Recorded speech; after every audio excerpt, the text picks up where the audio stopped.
Noriu pristatyti mažiausią pasaulyje miego apnėjos aparatą. Jis turi dvi terapijas, tai yra vieno slėgio terapija arba automatinė terapija. Aparatas komplektuojamas su kontūru ir kauke. Kontūre yra vieta, kuris įstato drėkinimo kapsulę, kuri yra prisotinta drėgmės molekulėm. Drėgmė atpalaiduojama, kada mes išpučiame šiltą orą ir taip drėkina mūsų nosies sieneles, ar ne? Aparatas yra valdomas per telefoną, tai mes galime telefone pasižiūrėti, kaip mums sekasi miegoti su šiuo aparatu. Turime surinkti kuo daugiau šimtukų, kad mes, vadinasi, jau labai gerai su juo išmiegojame.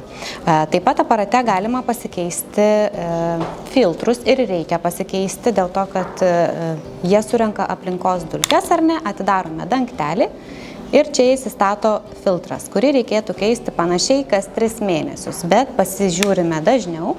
Jeigu reikia, galima keisti ir dažniau, ar ne? Jeigu matome, filtras yra jau nebegražus, nebebaltas, keičiame filtrą ir dažniau. Filtrą prižiūrėti yra labai svarbu.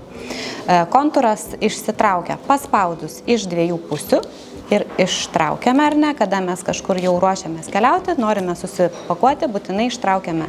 Įstatykime atgal, turime pataikyti į išpjautasias dalis